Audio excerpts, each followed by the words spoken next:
Kum lena blat Gemara, it's Mitzvah Shabbos, Parshas Mishpatim, Shabbos Vorchim, Chodesh Adar Rishon. We are up to today's blat Daf Yud Zayin in Moed Katan. We're up to Daf Tes Zayin on base at the very bottom of the page, where it says Amar Rab Tanchum, 2 lines to the bottom of the page. Rabbi Tanchum said, Bereya de Rab Chia, the son of Rab Chia, Ish Kvar Aku, from the city of Aku. Amar Rab Yaakov, Bar Acha, the son of Yaakov, son of Acha, said, Amar Rab Simlai, name Rab Simlai. The Amila, others say Amar Rab Tanchum said actually the name of Rabbi Huna. The Amila, others say that Amar Rab Huna Lechudei, that Rabbi Huna said it in his own name. That a Talmud shenida lechvoidai, if a Talmud excommunicated someone because that person disrespected him, then nidui of nidui. It's a valid cherem, because we are learning in a nutshell, we learned that 3 kinds of cherems. There is nidui, there is shamta, and there is cherem, which abbreviation of those 3 words is nachash. Nachash is a snake. It says if anybody defies or ridicules or maligns a Talmid Chacham, the bite of a Talmid Chacham is like a snake, a nachash, which is these 3 kinds of cherem, 3 degrees of cherem according to some.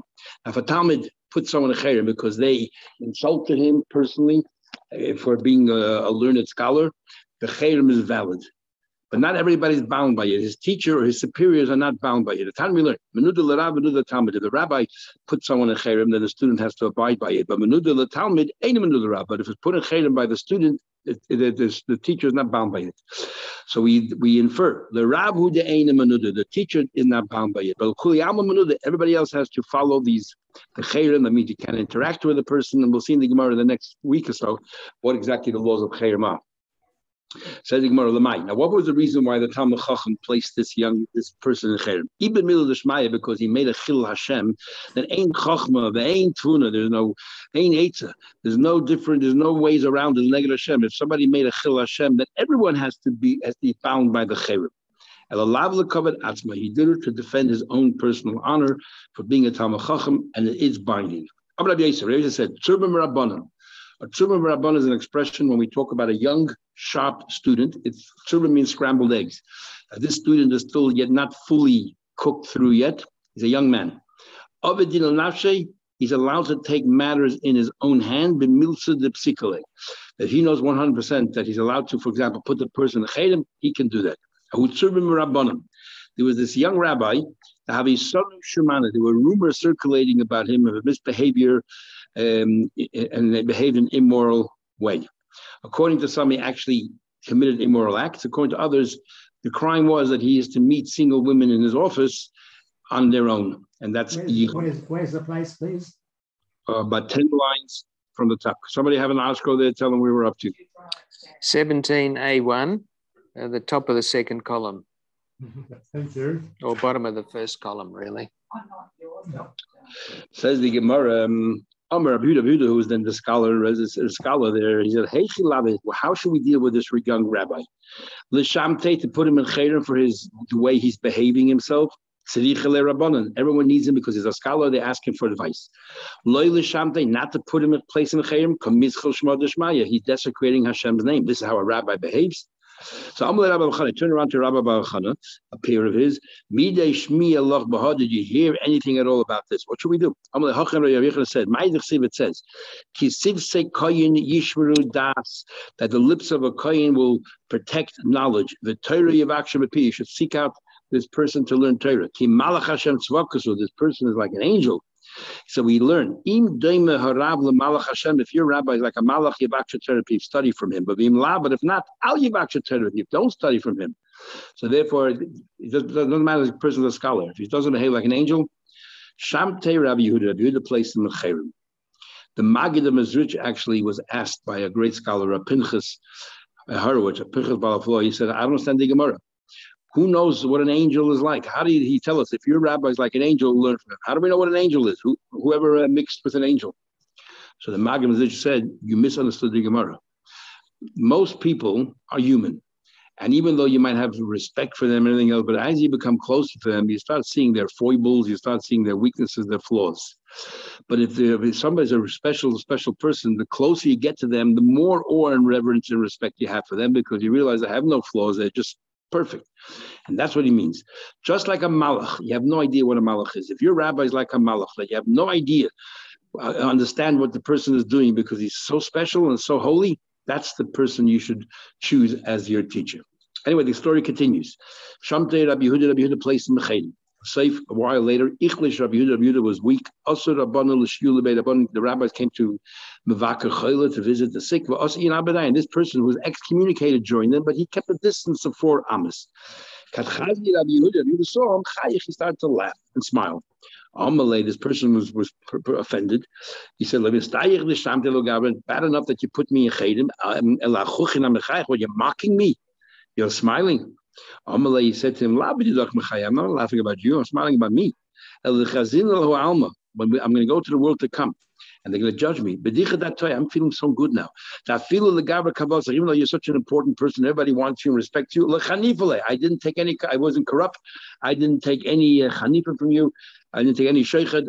I put the chayrim on you because you deserved it. Anyway, Noch Nafshav, he passed away. The story continues. Asl Bey Medrasha, this man who was placed in the chayrim came to the Beis HaMedrash. Amalu, he said to them, Sharili, I want you to release me. I guess the time didn't expire yet, according to those who hold that when the time expires, it's automatic release. But the time didn't expire. And he said, Rabbi Yehuda has passed away, release me. We need somebody equal in stature to Rabbi Yehuda to release you. It doesn't exist. However, if you go to Israel, this is taking place in Babel. If you go to Israel, the rabbi there is a grandson of Yehuda, known as Rabbi Yehuda Nesiya. He can release you. Other time he went to him, Yehuda Nesiya turned around to Rabbi Ami and he said, I want you to go examine the law. What should we do here? If we have to go ahead and permit it, if we have to release him, then release him. He looked into it, he wanted to release him.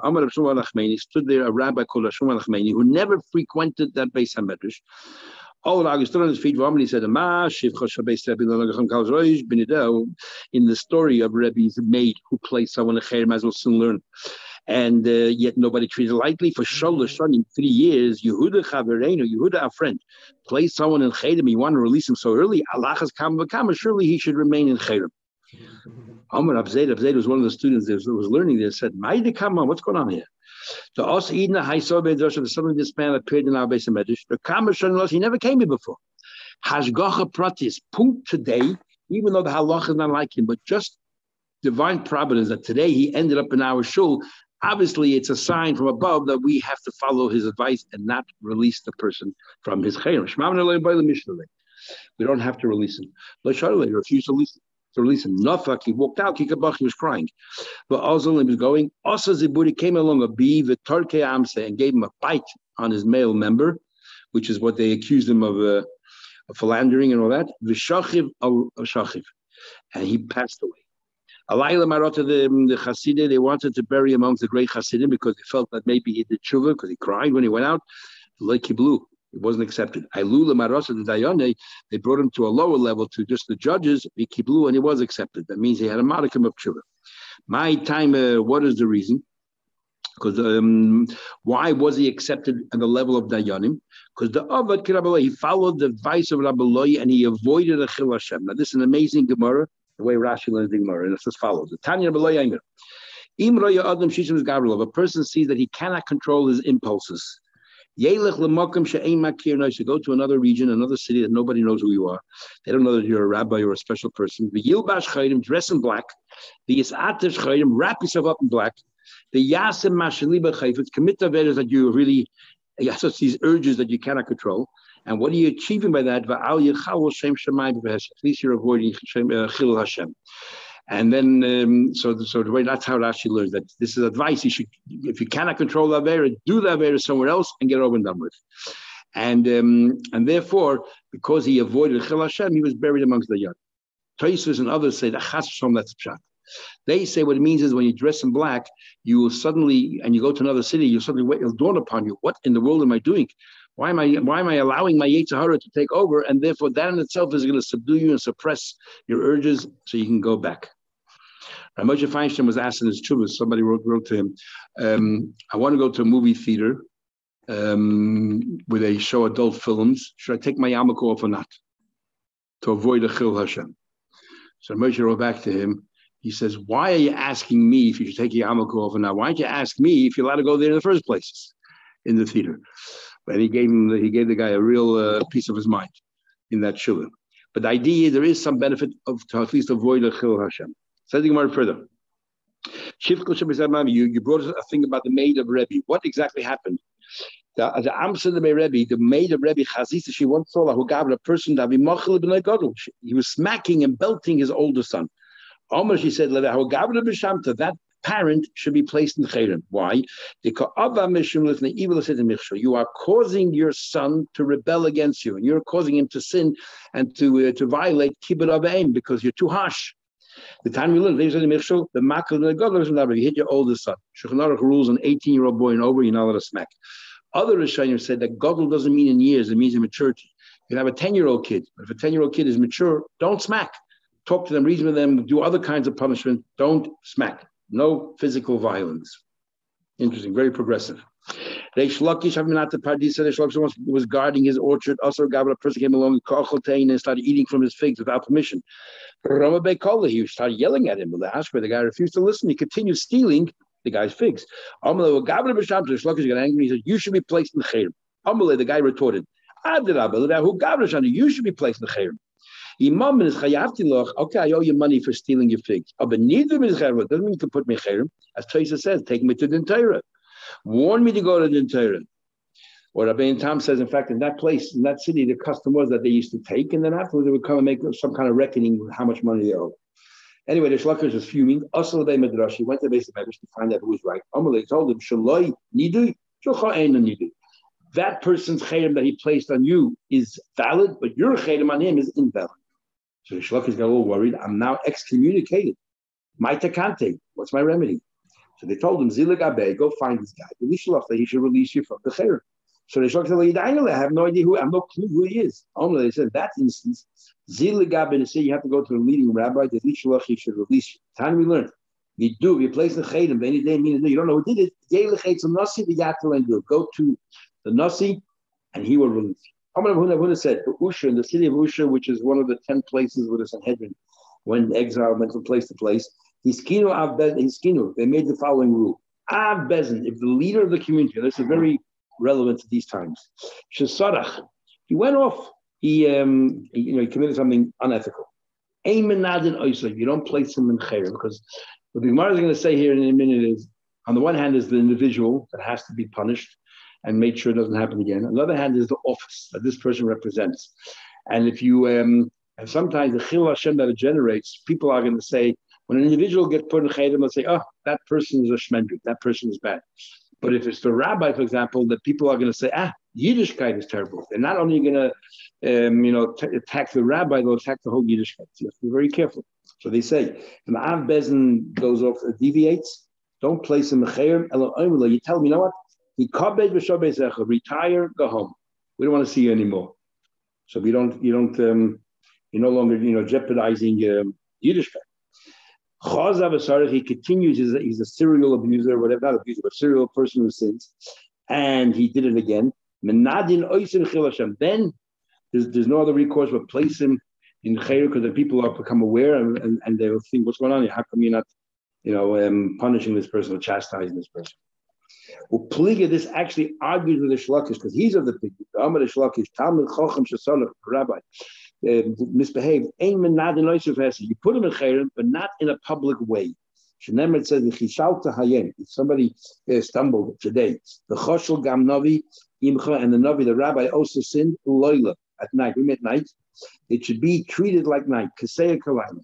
Not that we cover it up and do nothing. You punish the guy completely, but you don't have to publicize it. Mazuta the Chassid ki mechayev tshuva Rabban Shanta. Whenever he had to, unfortunately, place a rabbi in chayrim, the Reishim Mishamet Nafshi. First, he placed himself in chayrim, and V'hadam Mishamet the day. Then he placed the rabbi in chayrim. He wanted to say to the rabbi, "I feel your pain." When he came home, Then first he released himself, and then he released the other person. He did that in order to remember that he put someone in Chayrim so that he should release him. And he did it straight away. He put in Chayrim an hour or two later, he released him. But the fact that he put him in Chayrim hopefully should be a reminder to this person who's misbehaving that he should conform. Tamil Chacham can, they can go to self-exile. They can also place themselves in the Chayrim and release themselves, like he just did. Mazut Chasid. Papa, Tesla, give me credit. I never placed a rabbi in Chayrim. What did I do when they had to be placed in Chayrim? What did I do? I did like they did in Israel. The Tzurba Rabbanim, we'd rather give 39 lashes to a rabbi, but not put him in Chayrim. A Chayrim is a stain, is a stigma that remains forever. And another, and you give 39 lashes, it's over with, it's done. And therefore, I'd rather give him lashes. My Shamta, what exactly is the word Shamta? What's the origin of it? Rav said, that very interesting. We noticed today that in the art scroll it says Shem Misa. In the Steinsalz it says Sham Misa. I think it sounds more right to say Sham Misa, but there is death. But according to the art scroll, it's Shem Misa, that's the name of Misa, or you set aside Misa, the name of Misa. Shmuel said, Shemam year to the old turmoil, Mahanya Bay, and you should know that once you place someone in the Chaylim, it's forever. Like you place fats in the oven, it's there forever. There's always a residual. You put someone in Chaylim, there's always a residual there. So be careful, don't be so, don't put people willy-nilly to Chaylim. You have to realize what you're doing. And this argues with Reish Lakish, because Reish Lakish says that a Chayrim also, once he did tshuva, once he's accomplished what we have to accomplish, it completely passes out, it exits. It's like it enters your body, it permeates your entire body of 248 limbs. When it exits, it goes out of the 248 limbs. When it enters, the Chibur says, when they destroy the sin of Yericha, it says the entire sin is being destroyed. Use the word chedim, and chedim is a gematria. Reish, mem is 40 and ches is 8. Chedim gematria masayim baboy mishmona how it's 248. And when it exits, the Chesiv says beroiges in anger, rachem out of compassion, tiskel remember, and rachem also equals 248. When after he gets angry, he comes down, he takes away the chayre 248. Rachem equals 248. So he holds it completely exits you. It's very therapeutic, and it's complete. I'm going to be Yosef. Shadi Shamta and Guvas Lekabel. You can even place the chayrim on the tail of a dog. What do you mean? The day of then the chayrim will take care of what has to be taken care of. Galbad was a dog. They kept on chewing up all the shoes of the rabbis, and nobody knew who did it. They thought some person who was going in and I don't know, doing some strange things. Well, the Yodim Mali had no idea who it was. The Shamtale said, you know what, whoever it is, it should be placed the chayrim. Hello. It was a dog. They put a fire. Suddenly a fire got caught in the tail of the dog, chalte, and completely burnt the tail of the dog. Our Alma, there was a very strong person, and he used strong arm tactics, and people were intimidated by him. He really intimidated, and he antagonized one particular rabbi, a young rabbi. Also, the young rabbi went to Yosef and said, "What should I do?" Amalek suggested Zil Shamte, impose a chayrim on him. Amalek, I'm scared of him. Write it down on a paper that you're putting in the chayrim. He said, I'm even more frightened. So who knows what it'll do to me?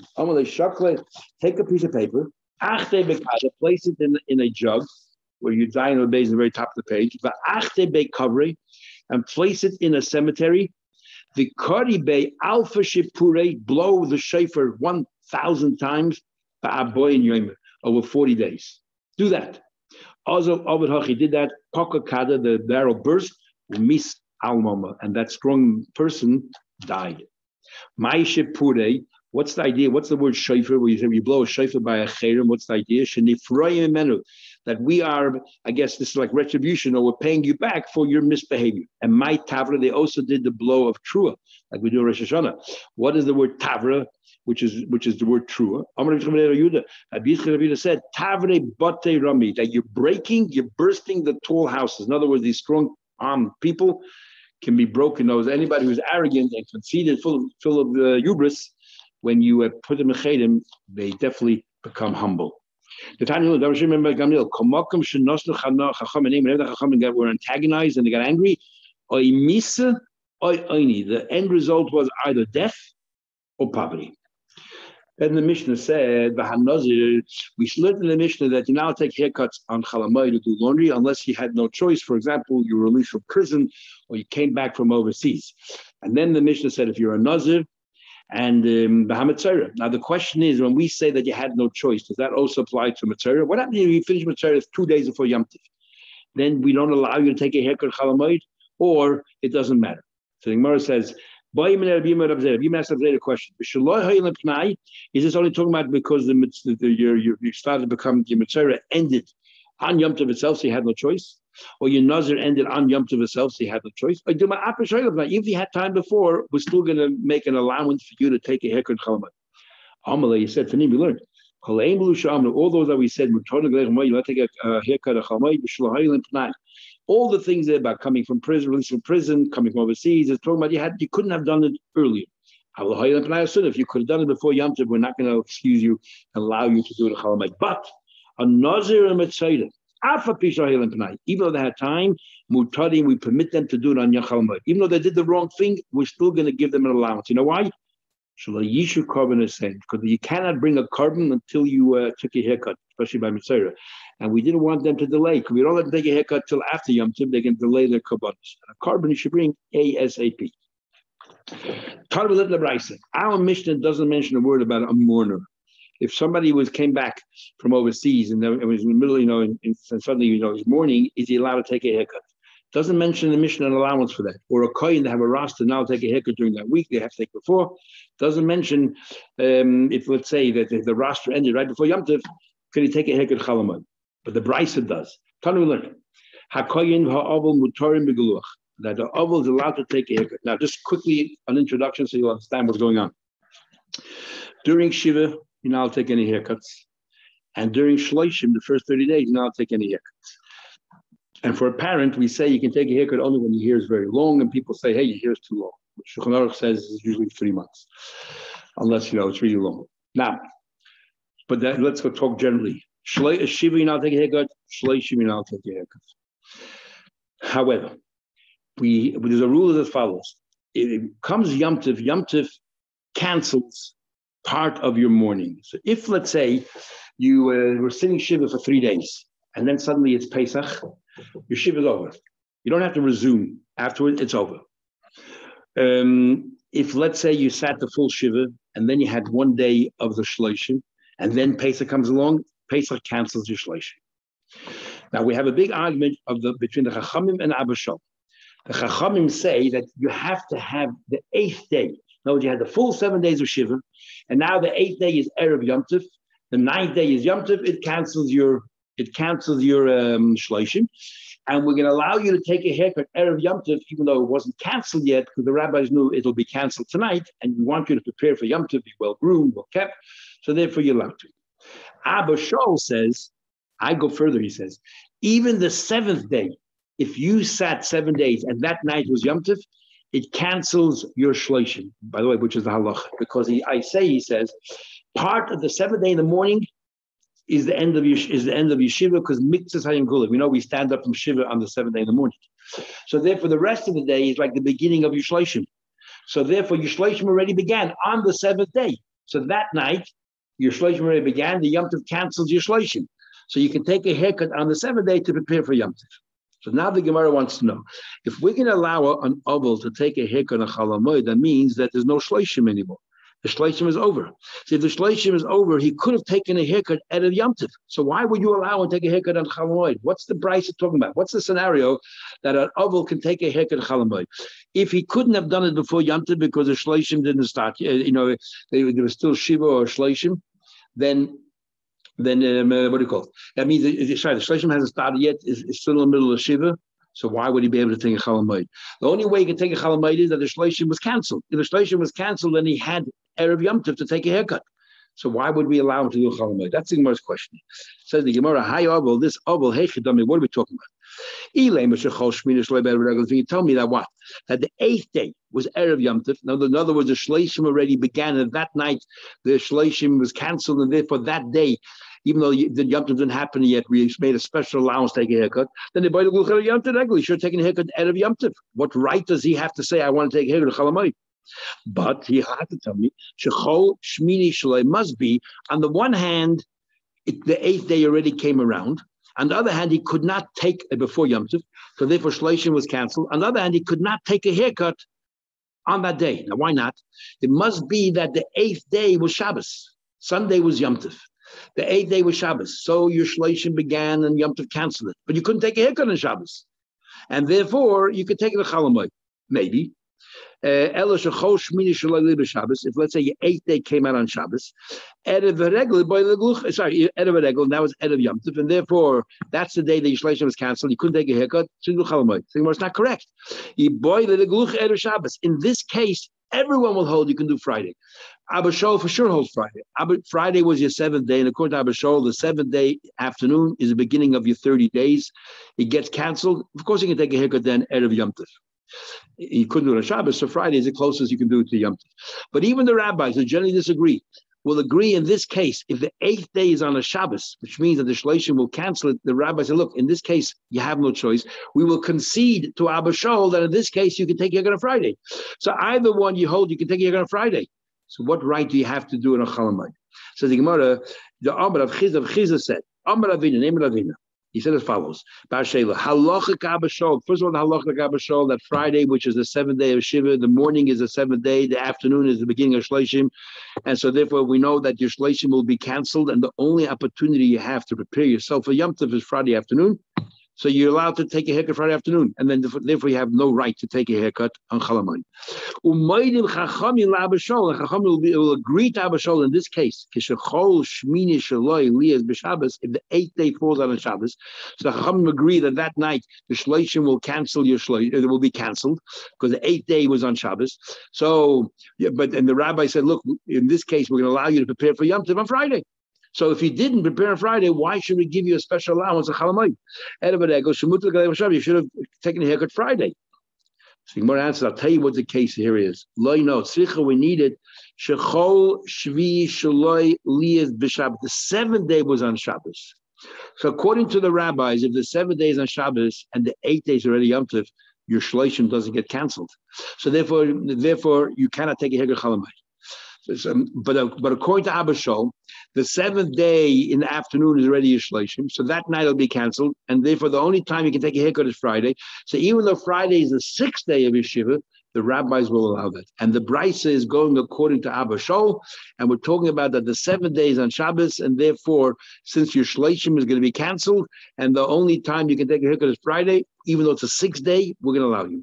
But our Mishnah follows the rabbis that says that no, you need the 8th day to happen before Yom Tov. And it's not going to happen, so your Shleishim doesn't get canceled.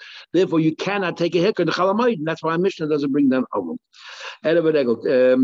So the Brisa Savala Abba Shaul. The Amar who says mixes Hayem Kikuli part of the day. That means the 7th day is also the beginning of Shleishim Yeshua Lekan. 7 days part the 7th day, part the 8th day.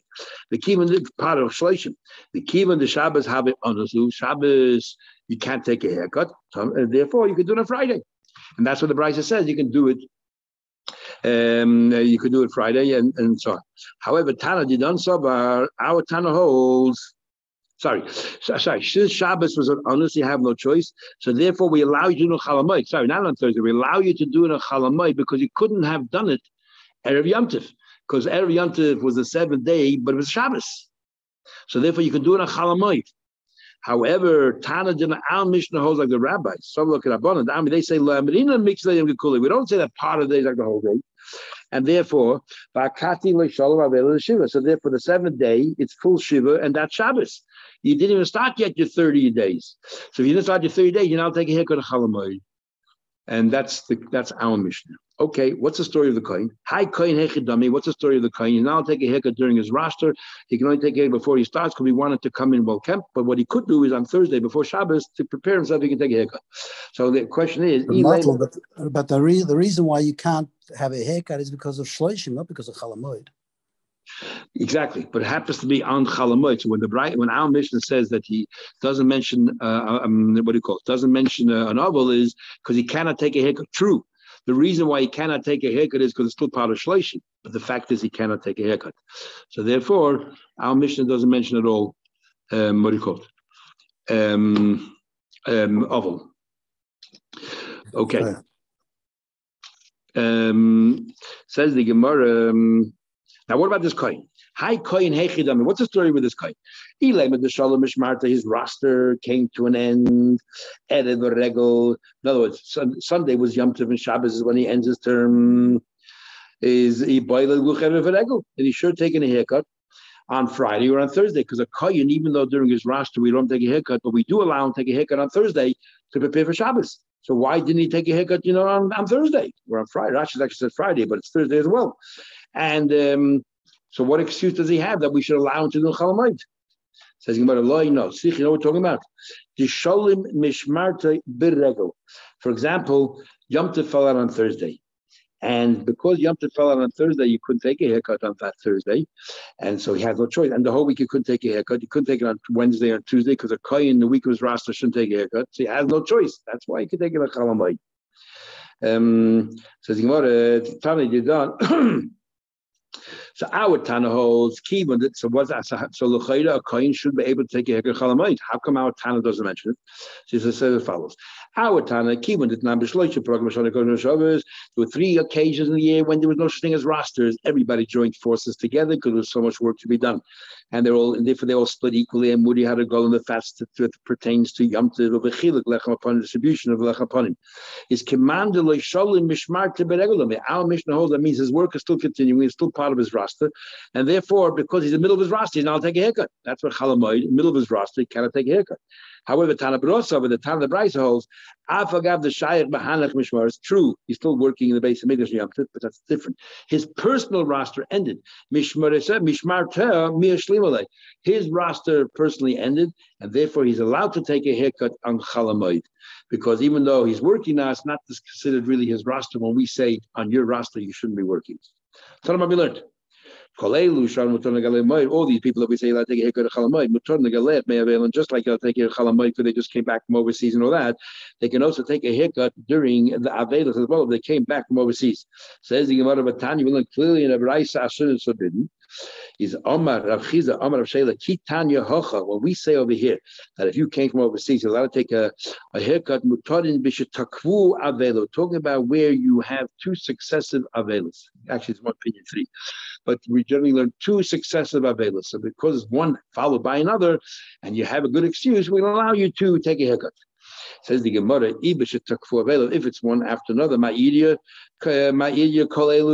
why then just say that all of these that we said, like in the special circumstances? I feel the fact is that anybody who has to chas v'sholom go through 2 avelos in succession, we make a special dispensation between the 2 periods of 7 days. He's allowed to take a haircut. So the Gemara, the time you learned. They follow one after another. If his hair is too long, make a bit you can take a haircut using a razor. He's allowed to bathe and wash himself in water. So Gemara says, no, it's a big difference. Under normal circumstances, 2 successive avelas, we have to make a difference, make a shini. So, for example, haircut, use a razor. Washing, laundering, only without soap. But if you came from overseas, then we allow you to do whatever you have to do. Didn't we learn only a razor, not using a normal scissor? The mayim water, not using detergents. We see from here. From here we see that the only reason why we allow to let them launder is because of 2 successive ones. But otherwise, they're not allowed to wash. They're not allowed to wash, even in cold water. So what we learned? Just like we said, you're not allowed to take a haircut Chalamayit. You're not allowed to cut your nails either. We want you to be prepared for Yom Tov, cut it before Yom Tov. But Rabbi Yossi basically allowed to. And why? Some say because nails grow back every week. People cut the nails every week. So even if you did it every Yom Tov, you have to cut it again. Or we don't have to make any special gezerah because definitely they're going to cut the nails anyway because people don't like to have long nails. Shame she'amru avol also as we said, an avol is not allowed to take a haircut during the morning period. Kach also little tzipanai maybe you're not cut your nails either. Divrei Rabbi Yehuda. Those are the words of Rabbi Yehuda. Rabbi Yossi Mati. Rabbi Yossi says in both instances, Chalamayit, Avelis, you're allowed to cut your nails. Amarullah says, well, halacha Rabbi Yehuda.